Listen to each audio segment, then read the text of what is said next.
Ciao Giacomo, diamo un'occhiata alla tua partita. Allora abbiamo E4, E5, cavallo F3, cavallo C6, C3. Questa è un'apertura che ultimamente sta andando molto di moda, si chiama l'apertura Ponziani. Fondamentalmente si basa, diciamo, su alcune trappole che possono eh, avere luogo dopo cavallo F6, D4, che il tuo avversario non ha giocato, e poi dopo cavallo per E4, D5 ci sono in effetti alcuni problemi in questa linea se il nero non la conosce, però in realtà qua dopo alfiere C5, se il nero la conosce, il nero dovrebbe stare meglio. Allo stesso modo anche D5 immediatamente è possibile, per cui non c'è alcun problema sicuramente per il nero in questa variante, se non la mancanza di teoria. Qua abbiamo alfiere B5, cavallo per E4, giustamente. Diciamo che tendenzialmente questo pedone in E4 e viceversa, anche il pedone in E5 per il bianco, però in genere questo lo può fare il nero, perché è il bianco che in genere lascia questo pedone al nero. Diciamo che ogni volta che tu lo puoi prendere quasi è buono, nel senso che nell'italiana e nella spagnola, quindi quando l'alfiere esce in C4 o in B5 e il pedone in E4 è in presa, molto difficilmente è sbagliato prenderlo. Tendenzialmente lo puoi prendere sempre. È più nella siciliana che magari quel pedone a volte non lo puoi prendere, anzi spesso non lo puoi prendere nelle siciliane aperte o magari semi aperte, chiuse, per cui quello pedone spesso poi non puoi prenderlo, ma in questo caso lo puoi prendere. È una cosa che in realtà con l'esperienza capisci giocando molto queste varianti, perché ogni volta, a forza di vedere che la linea principale è che il nero mangia in E4 e che non c'è problema, alla fine la giochi. L'idea fondamentale è quella che tu stai andando ad eliminare il pedone più importante dello schieramento del bianco, e non è un problema se tu subisci questa torre 1 che ti attacca il cavallo, perché puoi tornare indietro o in F6 o in D6 o in C5, dipende dalla situazione. Tendenzialmente in F6 è la più solida, però ripeto, non sempre è la migliore. In D6 guadagni un tempo attaccando l'alfiere in B5, se invece l'alfiere è in A4 in alcune linee della spagnola eh, aperta puoi giocare cavallo C5 e attacchi l'alfiere con guadagno di tempo, a volte il cavallo può anche rientrare in E6. Comunque la partita è andata diversamente, abbiamo D6, ora dopo D6 in effetti è un po' un problema, nel senso che è vero che tu puoi prendere il pedone in E4, però devi stare attento, perché un conto è prendere il pedone in E4 e giocare bene, un conto è prendere il pedone in E4 e beccarsi un controgioco abbastanza forte da parte del bianco, perché se il bianco riesce ad aprire la posizione è un problema. Il tuo avversario infatti ha giocato torre 1 e qua tu F5, ecco F5 è un po' troppo rischiosa, nel senso che non devi prendere il pedone in E4 con l'idea di guadagnare un pedone, tu devi prendere il pedone in E4 con l'idea che poi il pedone in E5 con ogni probabilità glielo dovrai restituire, perché per tenere il pedone in E5 il prezzo da pagare è troppo alto, e appunto vuol dire indebolire totalmente l'ala di re, e alla fine comunque poi il pedone lo perdi comunque, quindi non è che ci sia tanto da fare. Ora, il tuo avversario l'ha preso nel modo sbagliato, nel senso che anche il tuo avversario, invece di puntare sull'iniziativa, ha puntato sul riprendersi il pedone, e questo ti dà la possibilità di portare fuori il tuo alfiere e di avere un ottimo gioco sul suo re. Anche qui tu hai giocato alfiere D5, che va benissimo per riposizionare l'alfiere e evitare cavallo per C6, anche alfiere B5 andava bene. C4, alfiere 6, cavallo D2, roccato lungo, giustamente cavallo per E4, F per E4. A questo punto raggiungiamo una situazione molto interessante. Il finale naturalmente è difficile dire se si è vinto, sicuramente Nero sta meglio, poi è ancora tutto da giocare. A gioco perfetto magari ha anche vinto, però naturalmente è tutta tecnica questa e non è semplice da vincere.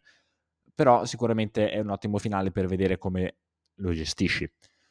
In questa posizione la prima cosa appunto che si vede è che il nero ha la coppia degli alfieri, quindi il nero ha la coppia degli alfieri, due alfieri molto attivi, l'alfiere in C5 sta attaccando il re del bianco, l'alfiere in E6 il pedone in C4, l'alfiere del bianco è molto passivo, ha una funzione praticamente solo difensiva, il cavallo in E5 è vero che può sembrare attivo, però in effetti non sta facendo niente, quindi non bisogna mai confondere i pezzi avanzati con i pezzi che stanno effettivamente facendo qualcosa. Ora, tu qua hai due idee fondamentali.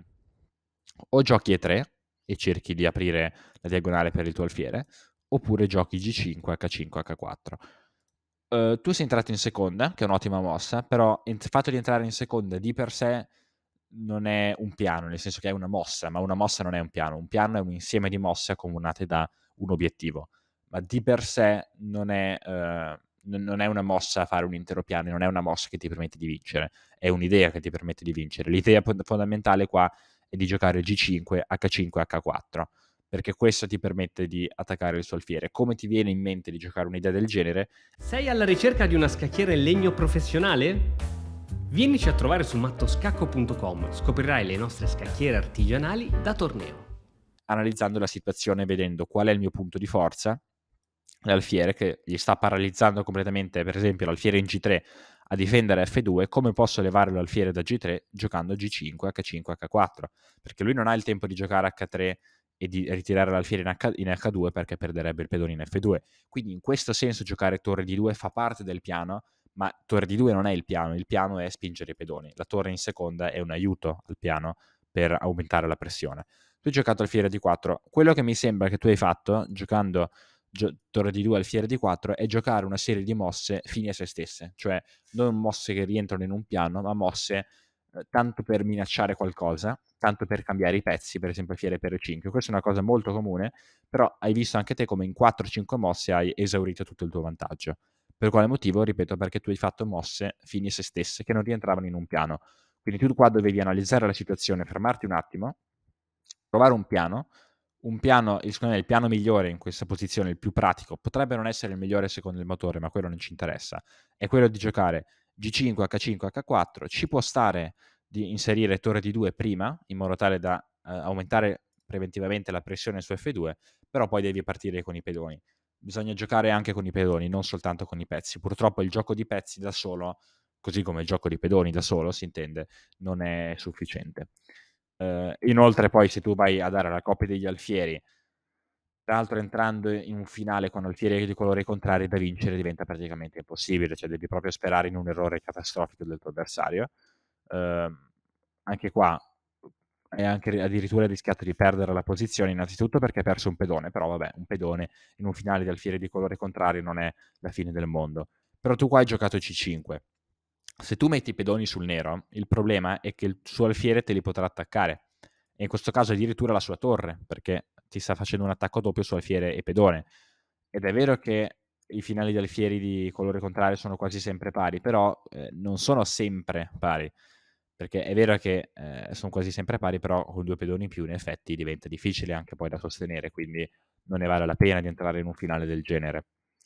Ora tu qua hai giocato B6, in questo caso ci poteva stare magari per evitare torre A5, però anche qui il fatto di giocare B6 ti può essere utile per uscire un attimo dalla situazione in cui il tuo re è completamente paralizzato, però il fatto di mettere tutti i pedoni sul nero tu devi stare molto attento, perché poi se tu metti i pedoni sul nero è vero che tendenzialmente strategicamente è giusto, perché tu devi bloccare il suo alfiere, quindi da un punto di vista strategico è vero, ma nel finale devi stare molto attento a mettere i pedoni sul nero perché potrebbero essere catturati. Ora, una regola che tu potresti seguire è quella di tenere i pedoni sul nero, del lato dove il tuo re li può proteggere, e i pedoni sul bianco dove il re non li può proteggere, che è anche logico.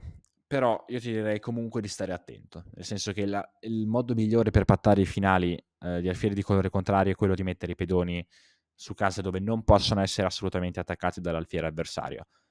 Questo da un punto di vista pratico. Ora, poi magari lo perdi comunque, però almeno stai evitando la possibilità di perdere altri pedoni. Diciamo che anche qua, vedi, il tuo pedone in A7, essendo sul nero, ora è un punto debole, quindi tu lo devi spingere e perdi ulteriori tempi, per cui alla fine, alla fine il pedone è sicuro quando è sul bianco, tu infatti l'hai dovuto mettere apposta sul bianco. E ora qua abbiamo torre A7, qua non hai visto un'opportunità che in effetti non era semplice da vedere, però è molto forte, ed è E3. E3 è una mossa che non viene spontanea da giocare, ma l'idea fondamentale, che è veramente bellissima, è quella di minacciare alfiere 4 scacco, che da una parte minaccia sì matto in H1 se lui va in H2, però si suppone che lui questa la veda, ma dall'altra, dopo F3, puoi giocare alfiere B7 e hai una bellissima geometria che ti permette appunto di tenere incastrata la sua torre in A7 e da qui non esce. Queste sono risorse difensive molto difficili da vedere ovviamente, però io te la dico così La prossima volta magari che vedi che c'è una possibilità, la torre che si incastra, magari ci metti un pezzo in B7 e la prossima volta riconosci il pattern e giochi in maniera più corretta. Anche qui vedi cosa sta facendo lui. Lui sta mettendo i pedoni sul nero, questo per lui è sbagliato, perché mettere i pedoni sul nero avendo l'alfiere nero e mettere i pedoni sul bianco come stai facendo giustamente te con l'alfiere di colore chiaro è il modo migliore per per far finire la partita pari, perché in questo modo nessuno dei due giocatori può attaccare i pedoni dell'avversario. Però lui per vincerla dovrebbe giocare G4, mettendo i pedoni sul bianco, perché soltanto così potrà contrastare i tuoi, non mettendo i pedoni sul nero. Quindi anche lui qua sta facendo degli errori strategici importanti. Perché se tu riesci a mettere un blocco, come hai fatto giustamente te, sulle case chiare, questo vuol dire che lui non potrà più sfondare. Cioè, ora lui non può più giocare F3, G4, H5 non la poteva fare neanche prima, però ora l'unica cosa che lui può fare è B5, che anche qua ti faccio notare, lui può fare B5, non A5. A5 è sbagliata, perché se lui ti fa A5, ora non riesce neanche più a fare B5. Quindi questa appunto è una finezza, però per quanto riguarda i finali di alfiere di colori contrari, questo è veramente importante da capire, perché se tu vuoi pattare devi mettere i pedoni in modo tale che il tuo avversario non te li possa attaccare. Viceversa, se lo vuoi vincere, devi cercare di sfondare sul colore opposto di calcio. Questo è l'unico modo, perché altrimenti proprio non ce la fai. Addirittura in questa posizione lui ha perso, perché si è incasinato con l'alfiere, e qui tu hai fatto semplicemente torre per C5, dopo alfiere F3, e non c'è nulla da fare. Qua minacci addirittura matto, peraltro il matto lo stai minacciando proprio perché tu hai messo l'alfiere su una casa che lui ti ha reso possibile spingendo tutti i pedoni sull'ero, quindi hai sfruttato appunto anche il suo errore strategico e anche tattico, in questo caso dopo torre per C5, quindi complimenti. Un saluto.